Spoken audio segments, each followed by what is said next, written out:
Well, hello and welcome back to Crowswood Model Railway. I'd like to start this video by saying thank you to everyone who has subscribed, because since the last video I've had quite the influx of subscribers for just little old me. As of recording, I'm on 291 now, which is insane. I think it's down to a video of mine, all my short videos. The one where Warden is buffering up to the Notties at Tilton Park at Foxfield. It seems to have randomly, a little while after it was uploaded, it went a little bit viral. I think it was over 50,000 views last time I checked. I'm going to have to double check that. But thank you everyone who watched that video. Thank you to everyone who has subscribed. I've not uploaded for a little while because I've been a bit busy, as it's a school holiday, so I've been a bit busy at Foxfield, and also been a little bit busy just generally around the house and elsewhere, so I've not had as much time as I'd have liked to have made a video. But there have been some updates in regards to both Crowswood and Taihouyama, which is my Japanese N scale layout, or Japanese themed N scale layout. I've got a bit of a plan, because I have a layout which I have planned, obviously, because it's planned. So still a little bit blown away that there's more than 290 people, 291 people that have subscribed to the channel. It's a little bit, the growth was really quick and really sudden. So again, thank you everyone. Well, I guess I should probably get into it, and so you can probably see there is one acquisition, which I will try and zoom in on. That being, I have finally brought a picket.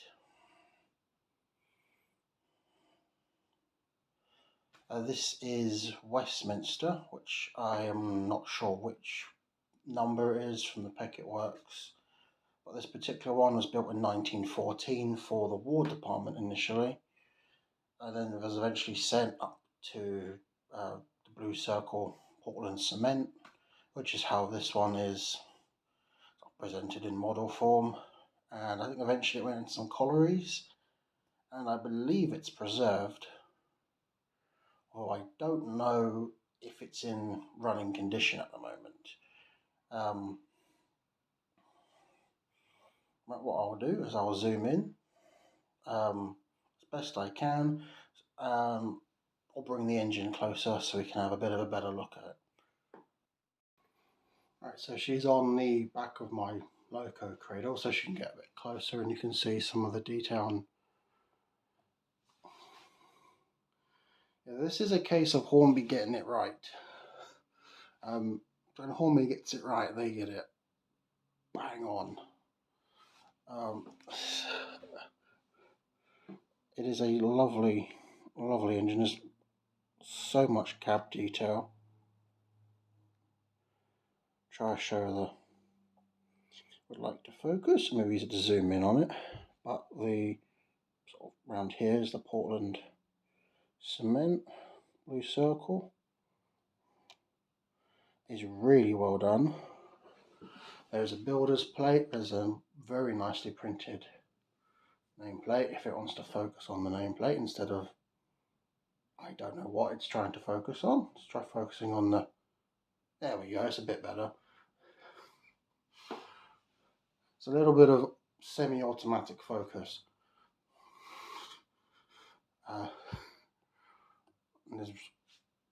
You can obviously see the rivet detail, and it's got, moving back on subject, the taller brass type steam dome. I'm trying to remember my words. And then it's got the top of the chimney as well. They don't look like the best that I've seen, but I have seen the electroplated daypole stuff recently, which is really, really well done. It's really high shine on that, and it looks like it's actual brass in those cases of the daypole ones. So the engine itself is heavy. I don't know how heavy, but this feels metal. This feels metal. There are people out there who have done better reviews than me of these things, but on the outside, it is an absolutely gorgeous little engine.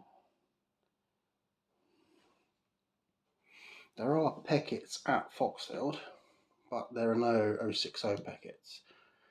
And if I'm being honest, I kind of prefer the 060. The 040s are lovely, and we've got a variety of different Peckets. I say we. The owners of those engines have various different Peckett iterations as 040, a sort of standard sort of little 040. There's an 040 as well, which has got massive front and rear overhangs on it, as it was needed to, and sort of cut down a little bit short, so that's cut down here, so it's a bit shorter. It's amazing how many sort of variations there are, just using sort of the same basic components. I really like the 060.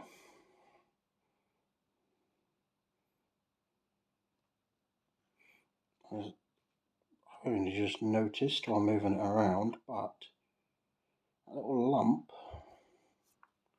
if I grab a cotton bud,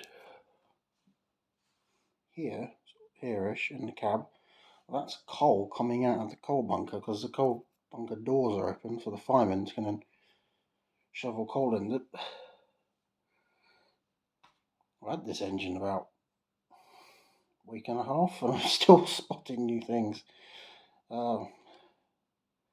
There's a little bit of something between the frames, but I don't know what that is under the tank. The green colours are really nice. I don't know how accurate it is. I know there's been situations where the paint has been wrong before, but it is all around a lovely engine. And it does what I ask it to, which is to pull and shunt around quite nice sort of freight trains, some passenger trains, and just do it at a sensible rate of knots as well. While the Merchant Navy is very fun, I love that thing. It can sometimes be a little bit much for my layout, because I've only got a 4-foot station. And there's Wimbledon next to it. But that is probably my favourite of my recent acquisitions, although I have got another engine which I will just swap out. So this is the other engine. You may be spotting a little bit of a theme that they are little industrial type engines, and that's to do with what I've got planned, which I'll get into in a little bit. But this is another Hornby engine. This is a second-hand Sentinel. It's the 4-wheel Sentinel. It's not got the conrods. It's got a little bloke fitted inside, and it is typically a little bit more modern than what I normally like to run. However, it does have wasp stripes, and it is Balfour Beatty, and I know 2 people who work for Balfour Beatty, or at least 2 anyway, and so I thought, why not? It was relatively inexpensive. It's not boxed, unfortunately, and it was DCC fitted, which was a bit of a bummer, but it's been unless you do some cutting and soldering, permanently DC'd, because I don't run DCC. The only sound that I do have is a wooden train whistle. It seems to be in okay condition. I think there's a light missing. Yeah, I think there's supposed to be a light missing. And it was DCC fitted. Some of the handrails had come off. So it wasn't expensive, but it does run. It does pull things. It's almost 50-50 on whether or not I'll make it over points, because over longer running, because it's only got tiny wheels, and these tiny wheels, for whatever reason, they pick up dirt quite easily. I found the front, in fact, it's been cleaned recently, and this wheel has got some dirt on it, so that's something I'm going to have to clean again. I don't know why this one's wheels are so susceptible to getting dirty. The Peckett doesn't. Well, that's an 060. My Daypole B4 doesn't. Wimblebury in the background doesn't. And my Hornby Railroad 040s don't get their wheels anywhere close to as dirty as quickly, so it's just, I guess, a little quirk of that engine. But as long as the wheels are kept clean, it is a wonderful runner.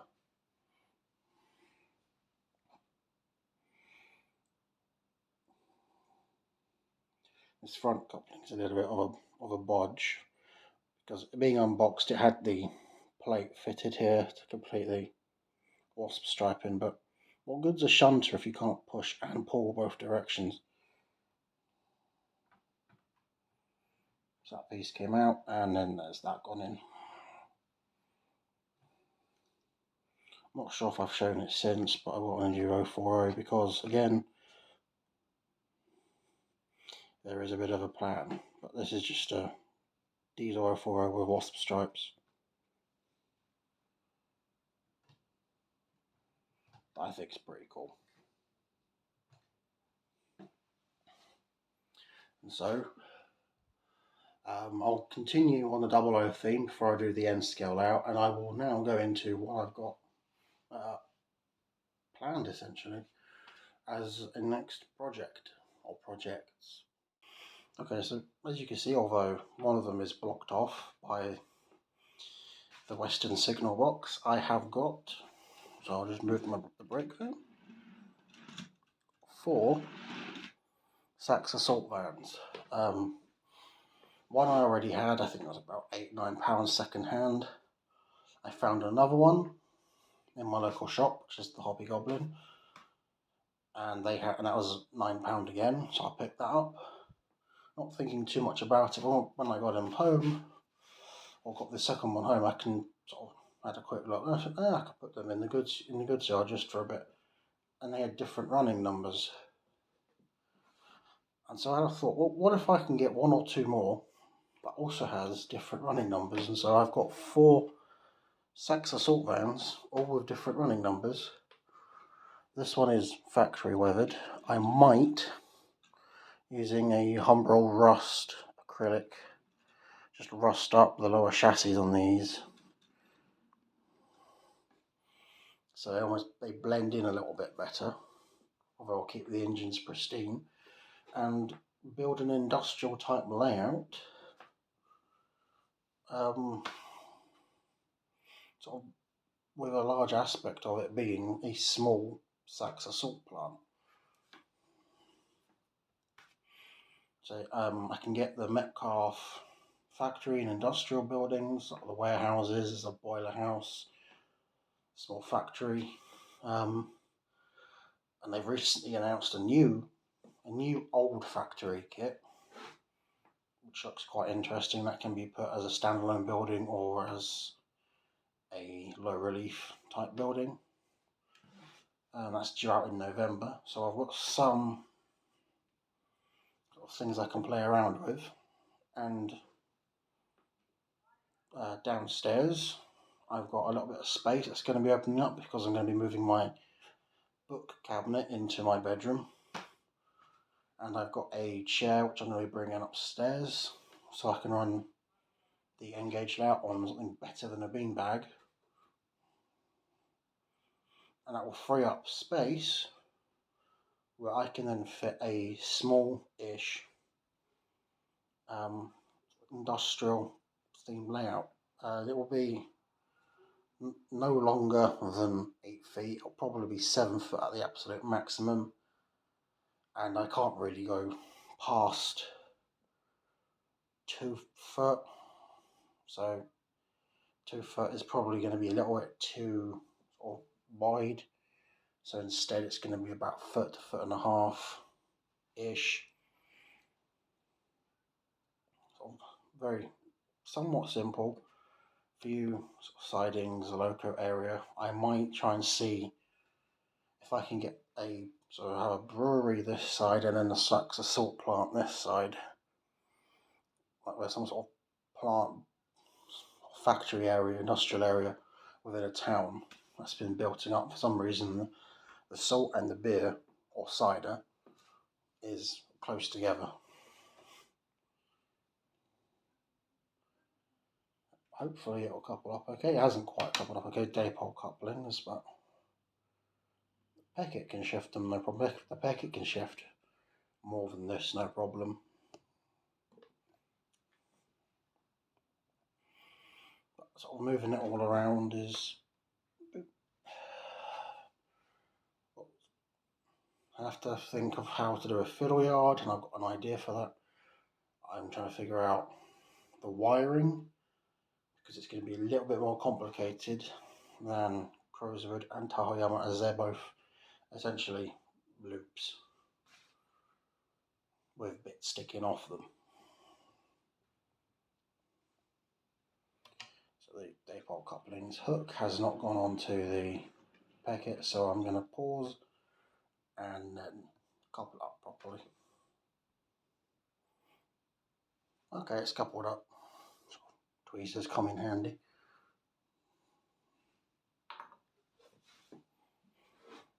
So should be able to put them away, and there's really nice control speed. She's on a gradient and a curve, so it's a little bit mean, but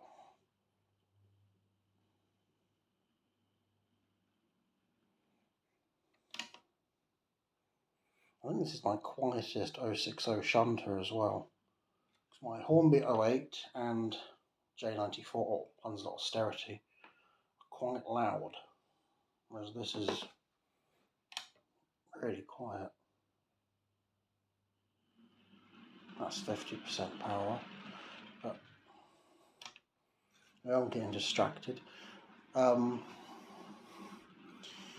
I've been looking, getting back on topic, at various sizes of baseboard and what I can use as a baseboard, and I can go to B&Q and have some plywood cut down to a size that I would need, or I can do what I'm probably going to do.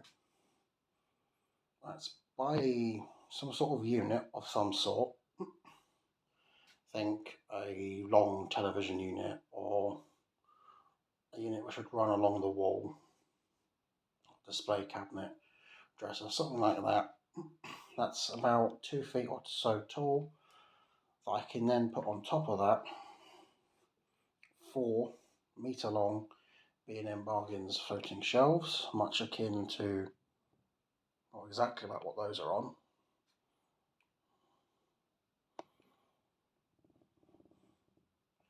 Set up in such a way so that it will be about 46 to 48 centimeters this way, and then obviously 2 meters longwise.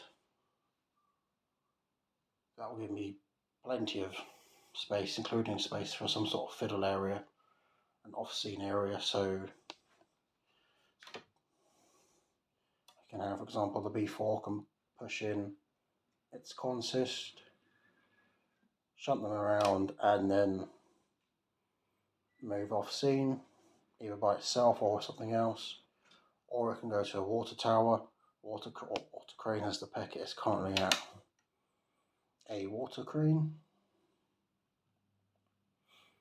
And once it's out of the way, I can then move the Peckett off, although the B4 is not likely going to be running on that layout, because I'd like to run various industrial type engines more so than a... It is industrial, but it's not as industrial as the Peckett is, or as the Hunslet is, or even as how the Sentinel is.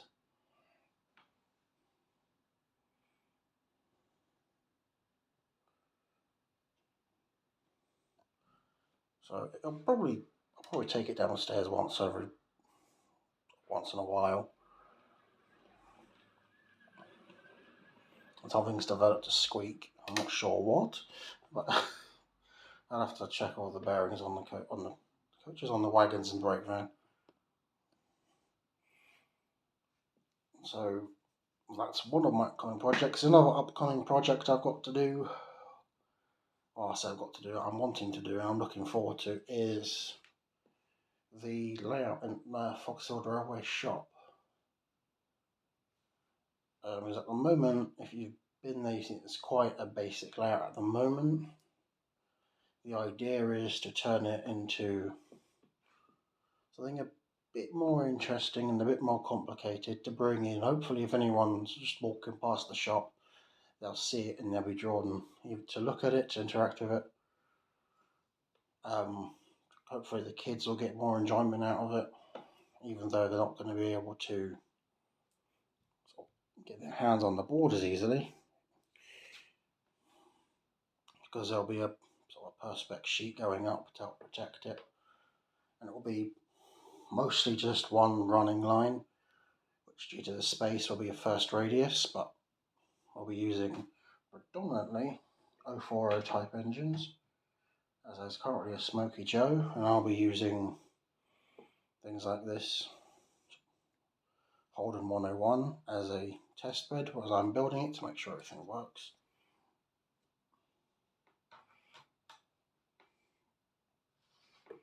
And there'll be sort of small coaches and things, small wagons running on it.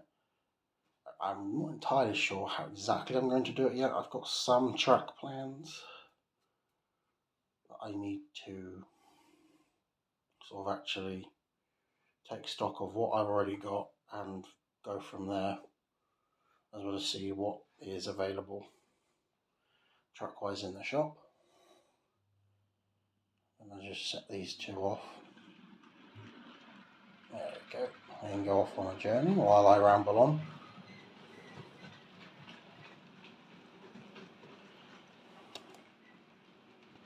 It's a little bit messy on other boards, but it'll get tidied in time. Because it's been used to store some cardboard again, just in case I need to build any sort of hills or anything in the usual fashion, or in the more complex, more tricky fashion, messy fashion of using plaster and polystyrene, which gets a better overall finish, but I prefer the cardboard production myself because it's a bit more, it's a bit less messy essentially. Trying to find the words, it's less messy and it's a little bit easier to do.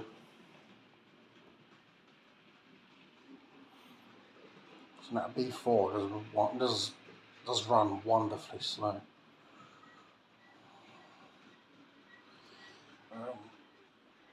In regards to other sort of 00 plans, I'd like to build some sort of exhibition layout. It might be the industrial layout that I build.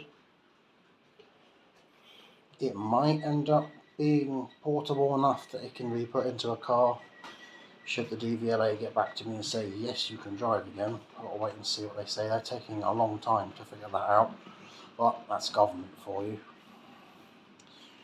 What would we do without the government? Absolutely wonderful how quickly and efficiently these things run. Not sarcasm in regards to the government. These engines run absolutely fine and it doesn't cost very much at all. It's a literal pence running these all day if I wanted to. If that. I'm starting to ramble a little bit. So what I'm going to do is I'm going to wait for Packet to hit the water tower, or water crane rather. And then I'm going to go into the N Gauge room. Sort of show what's been happening with that layout. Okay, so I've been a little bit occupied with this at the moment.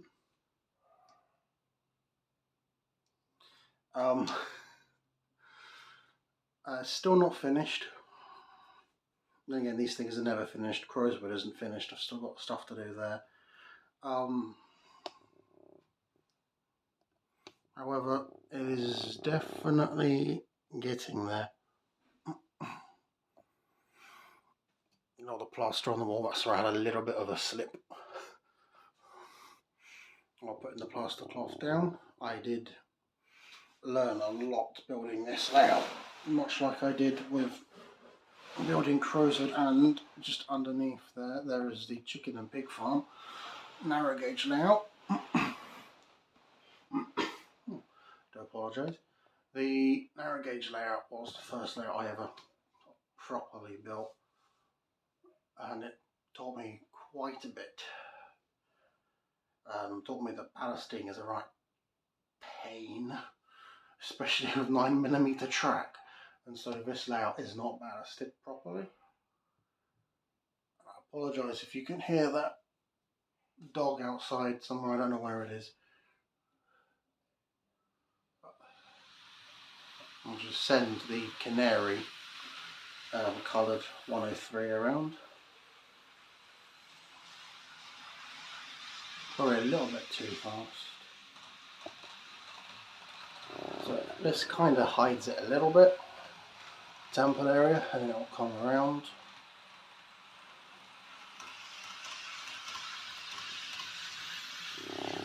And one thing I will say is that flexi-track is a pain when it's, especially in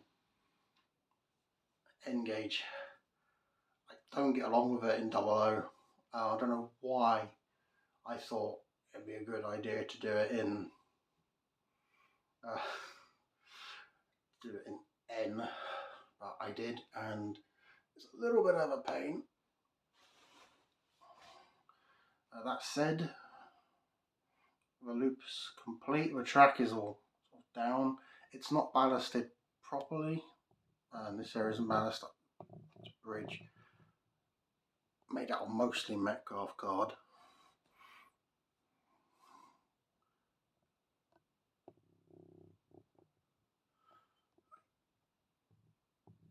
It's wide enough so I could then put those people on without worrying about smacking into them.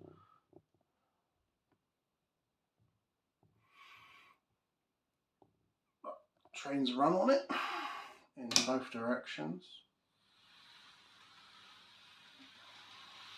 There's a few areas where they will click clack a little bit louder. Because there's a little bit more of a gap than I'd like, but there's one of the click clack areas. It's on the curve. I'll use set track as much as I can. A problem I had is that the tender engines, Cathos tender engines, and Tomix's ones more so from what I've seen, cannot run on the first radius. I haven't actually tried it out, and I probably should have done. The narrow gauge railway is all first radius, but I don't want to risk it, so that's a reason why there's a set track instead. So set track, flexi track.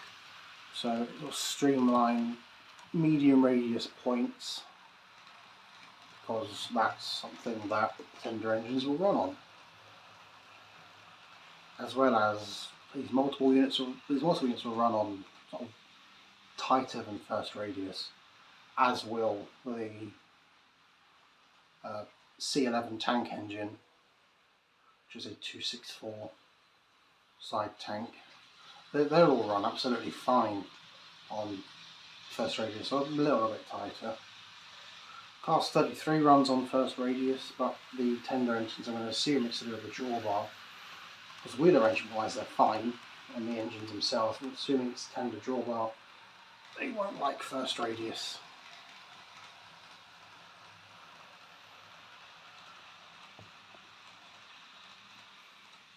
And so I will give a little bit of a tour of the layout. I'll keep this multiple unit running. This is a 103 series, which is one of the most produced multiple units Japan had, or and has, so I believe they're still in service. The particular one is in canary colour, which is yellow. I also have an orange one, and the reason being, I've got two. Is one, they're nice brightly coloured multiple units, they're really nice multiple units. They've got lights, so they overhead pantograph, and they were £36 each for 4 car sets, which is insanely good value. There are N Gauge locomotives which cost more than that, and these have directional lighting and fully posable pantograph. And I'll bring the canary unit back with the pantograph raised because it's been down the whole time, so hopefully it's noticeable. On the third car in the centre, pantograph now raised in the centre of the train. That's also the power car, and there's an interior in the power car, or enough of an interior that you could put people in. It's just remarkable the value for money you can get out of a lot of the end stuff, particularly the Japanese end stuff. So you could weather these up quite easily, and then if you wanted to weather them up, and they are just absolutely remarkable units. And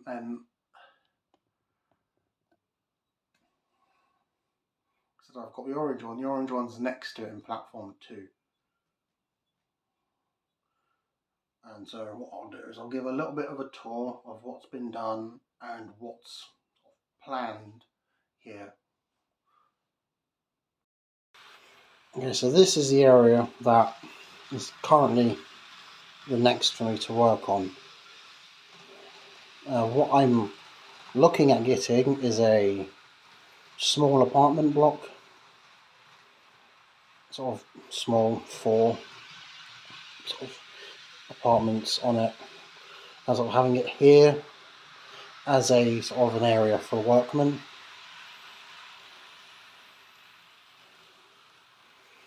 So if or for anyone who essentially wants to sort of live, any workmen which want to live nearby or have a sort of overnight, if they need to have an overnight. There is a sort of this is a guest house, so if anyone comes in on this station to get a connecting train at late at night, and so misses the last train, they could stay in the guest house. All of the points used are the streamline code 80, medium radius. There are left hand points, right hand points, and one wide point which leads into this engine shed, which currently has the 2 express engines, that being an 8620, which is a 260. This is the engine which pulls the Hitoyoshi train on Kyushu. And I have a C57 number 33, both in that engine shed. And then currently at the quite busy and bustling because there's a lot of workmen on there. Hopefully it'll focus enough. If not, I'll move closer. Okay, so we're closer. The steam engine here, this is my C11, which is my favourite Japanese steam engine.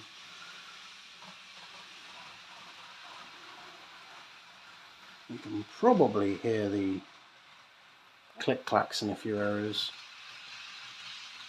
Doesn't affect running in any way.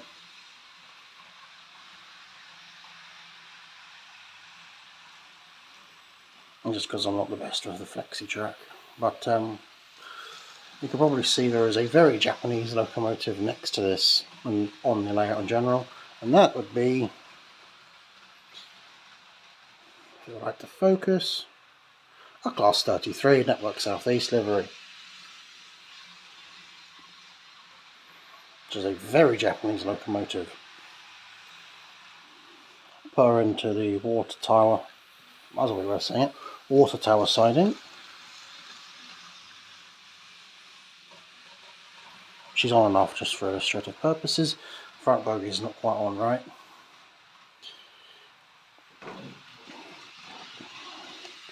I am using British wooden sleeper built Pico buffer stops. It's because this is Japanese themed, it's not supposed to be exactly prototypical. Another thing I need to do is these corners here, I want to sort of have some sort of stone or bush type thing, so it's like the hillside falling away. That's the orange 103 comes around again.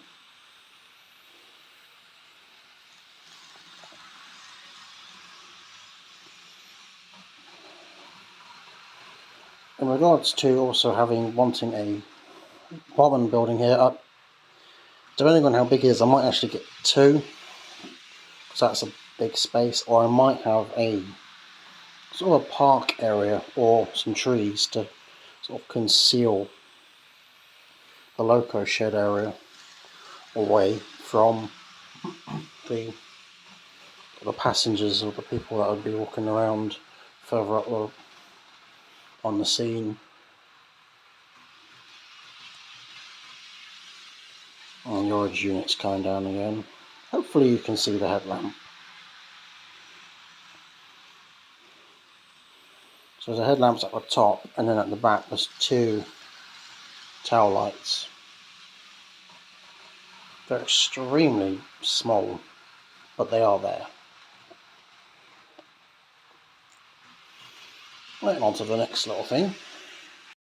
Just quickly on this bridge, this is a laser cut MDF kit.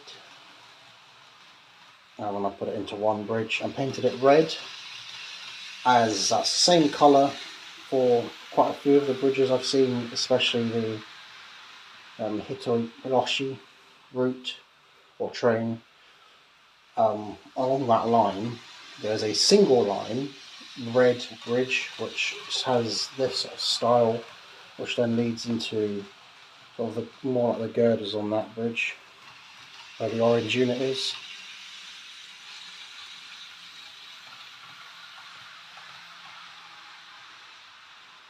So that's the reasoning behind the colour. And the red itself is B&M Bargains Crimson acrylic paint with and slightly more expensive for how much you get. Tamiya warship in Power Japanese Navy warship type deck tan colour, just so it looks like that, but it's made of wood. These multiple units are really nice running things. Click clacks a lot on the slightly hidden section behind the temple area, as there's a lot of set track over there trying to get it all into sort of the right sort of length I wanted.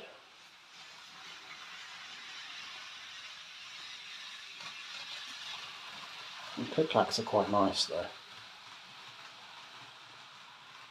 Come around the curve again. Now, one key thing about the layout is that there are two roads here. So there's essentially a passing loop here, and the same sort of thing at the bridge, where there's essentially this passing loop. And that allows me to have 3 trains on the layout at once. And operationally, when there are signals, because there are no signals yet, I could then potentially have a signal at red. So the orange unit will then stop and still continue to go. The yellow unit will then move along that way around. And then it can then be stopped at the bridge at a signal. And then this 110 series, I think it's a 110, 111 series 4-car. Again, all my EMUs are 4-car for N gauge.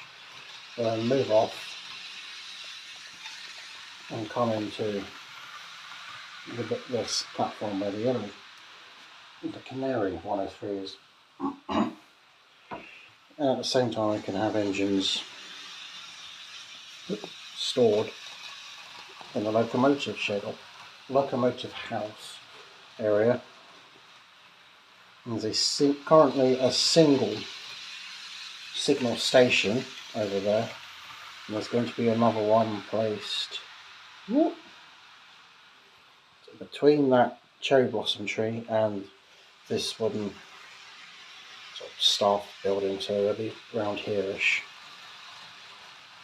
to control the signals on this side. So it's Japanese sort of theme, but still working with an old British sort of mind, because there's no way in reality that signal box can see what's going on over here, and there's no room in the overhead station for sort of a signal cabin or anything.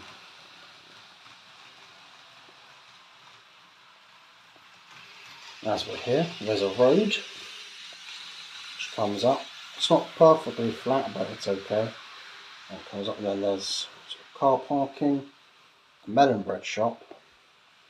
Now the sort of melon bread type things are very, very nice. It's difficult to explain it, but it's pretty much as described. There's various different types of melon bread or melon shaped bread. And there's a bit of contrast. I think these are supposed to be autumn trees, as these are Japanese maple, and then we've got the spring sakura trees. But they look nice. That's the important thing. And these trees, which are ones which are different again, the sakura came from China. The Japanese maple I got second hand. I'm not sure who made them. But these types of trees, all the other trees, are ones that I built out of a mix of Kato and Woodland Scenics products, although I think that Kato uses Woodland Scenics to make their stuff, where they are coarse turf, Woodland Scenics, which I got some bags for second hand unopened. The tree armatures, there's 57 in a pack. I haven't used all 57, and then the sakura flowers, so it's like there's these ones bloomed a little bit earlier, and now the flowers are sort of falling back and leaves are coming through. And then these other ones, which look almost white. Hopefully that's better. They are pink, and now starting to come through. Not sure if those ones look pinker.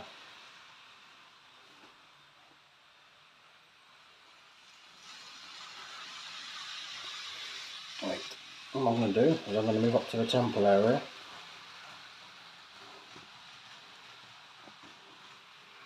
And I think I'll move the third EMU around as well. Okay, so this EMU, sort of the 111 or 110 series, is an older one, second hand one. This doesn't have lights, but the motor car is very heavy. Trying to follow it and adjust the speed at the same time.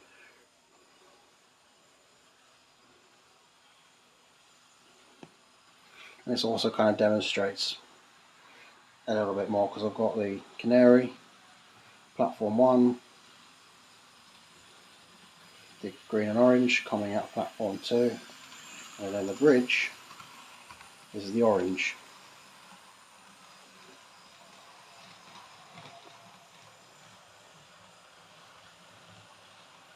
Right, that's a lot. The river is a lot shinier and more reflective on the camera than it looks in person. The river's quite simple. Really, I'll go into the river a little bit in case anyone is wondering how I built it, how I made it. It's all Javis, or Javis Jarvis. It's got the battlefield scatter. That's got these sort of stones in it, and also a little bit of static grass, so that it would look a little bit like river plants. There's then some ballast stones. So I think they're extra fine or fine. I'm not sure. I'm pretty sure they're extra fine though. Grey in colour, as you can see. And then some chopped up bits of lichen, brown lichen, to look like bits of log and tree that's come up, and then little tufts of grass to look like patches of reeds. And on that I've then put Javis water. Javis water is a pretty okay price, good price for how much you get, but it does shrink a bit. So this river was a little bit deeper when it was fresh. I've used 2 bottles in all to try and get it somewhat deep enough where it looks like there could be fish in it, because these 3 chaps here are fishing. But I wanted it to look mostly like the environment which the Japanese giant salamander could live in, because I think those things are kind of weird but kind of cool.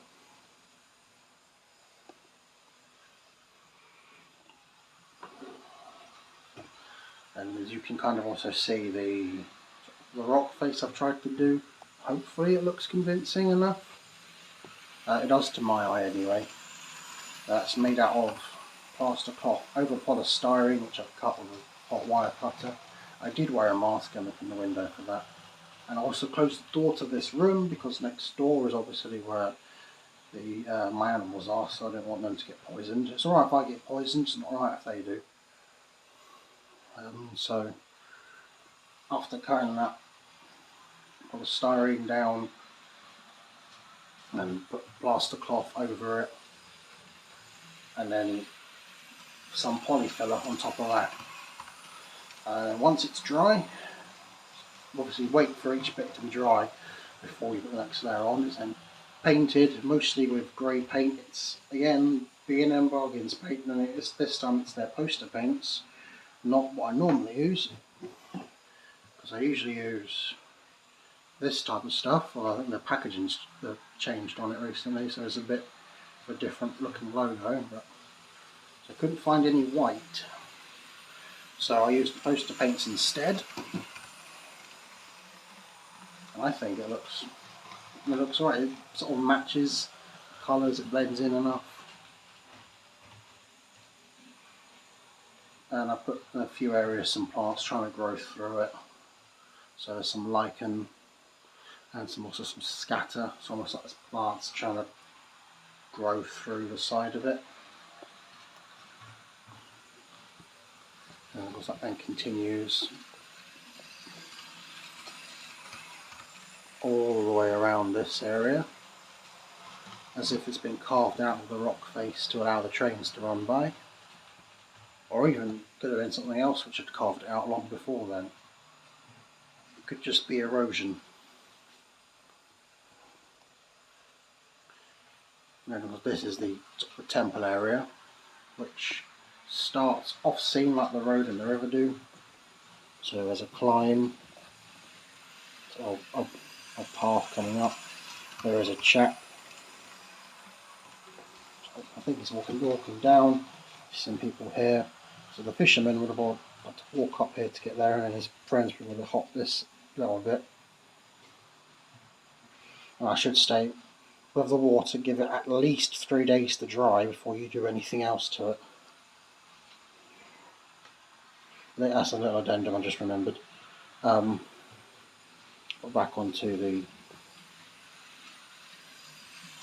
temple shrine area. There's a path been carved through the rock face, and there's this entry gate been positioned here. And then I've got a shrine here with a sort of a building which looks like a garage. I don't know what it is. I'm not an expert on Shinto buildings, but it looked like it could be used as a storeroom, so things could be stored there for the temple to use, which is why I put it behind a temple building. There's then behind a cherry blossom a little building that does have 2 figures put inside it, well, they're pretty hard to see because there's no lighting in there. And the next one, which is that one, that is a sort of bell, or belfry type of thing. So when there's certain celebrations, I don't know what, and again I'm not an expert, they would obviously ring that bell. And next to that is the very tall pagoda. That is the tallest point on the layout. It's not perfectly straight, but it's straight enough. And then there's a little shrine next to that. And coming down, there's another shrine building of some sort. I'm not sure what. It might be an office. It might be equivalent of. It might be tourism information. I honestly have no idea.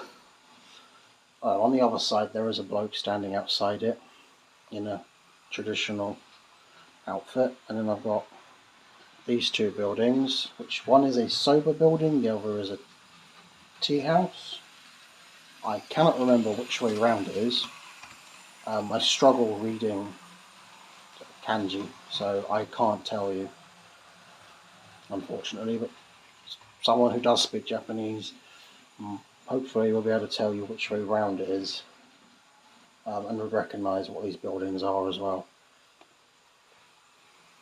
And then over here is the big shrine itself, which on landform wise is on the highest bit of landform, so it's the most elevated, although the pagoda is higher at its highest point. I've framed it with 3 sakura trees. There's some people on it. There's a flight of stairs going up. So a flight of stairs, there's some steps leading up to it, as there would typically be. And I'm pretty sure there is a sort of a set thing where you have these buildings and you put them onto a little diorama type thing, but A, they're out of stock, B, I wanted a bit more freedom. Even if it's completely wrong, I wanted the freedom. Of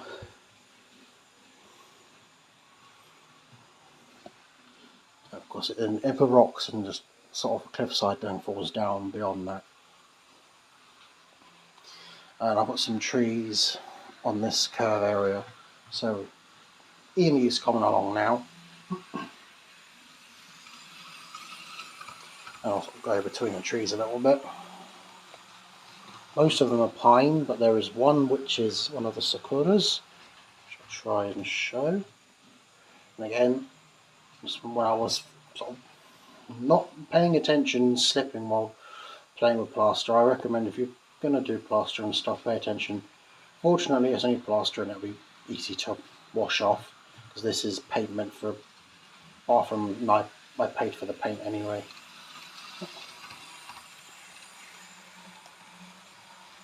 So it's not quite finished in here. Down there, this is controller, it's a Gauge Master Combi. I would say these are the best controllers for any single line DC. what you want to do, these are the best controls you can buy. And you can use them for multiple tracks as well. So you can have, if you wanted a 3-line layout, you could have 3. But at that point, a Model T is better if they still make a Model T. Gauge master, I'm not sure. And here, it's just some mixed lichen sort of blend in the bottom of the cliff face a bit. And here's one of the loudest click-clack spots where streamline flexi track goes into set track. I just wanted to make sure my radii were alright. Oopsie, getting stuck on the tripod, but I wanted to make sure that the radii were alright. I used second radius curves, as that is the tightest pico curve which a Kato tender engine will definitely run on.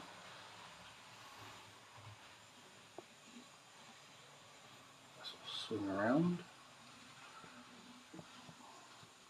Those are the dimensions of this layout. They are 2 foot by 10 foot, so it's definitely long.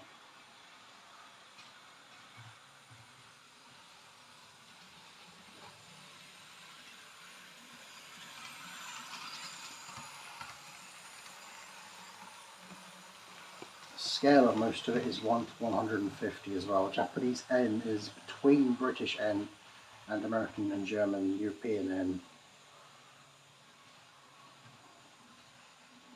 Weirdly, it's closer to standard gauge than British N is, despite being 3 foot 6 inch in reality. So I'll park that a bit better.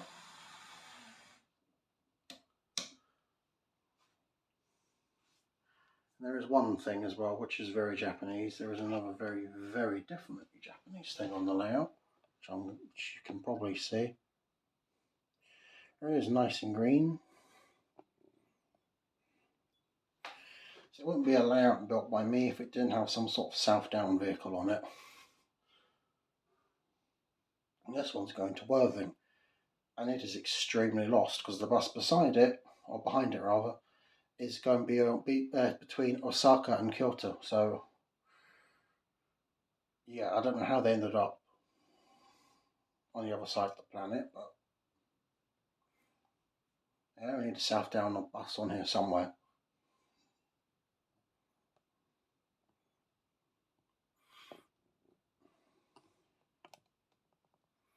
What I think I'm going to do now is I will sign off, but I'll have a few shots of things running on this layout to sign out with. I am not sure what I'll upload next. I've got some footage I filmed of the Cursed Stewart, the Witch at Foxfield, which I quite like because it's focusing on the wheels and the valve gear, obviously going up and down and round and round, and I quite like that. So I might put that as a short if anyone's interested in seeing that. But for now, what I'm going to do is I'm going to sign off, and I am going to run, I think I'll run the steam trains. You've seen the EMUs running, so we'll run some steam and then video end. Well, I shall see you in the next one, and thank you for watching, and thank you for everyone who's subscribed, and thank you for everyone who's watched this video, because I'm sure it's really long at this point. So again, thank you.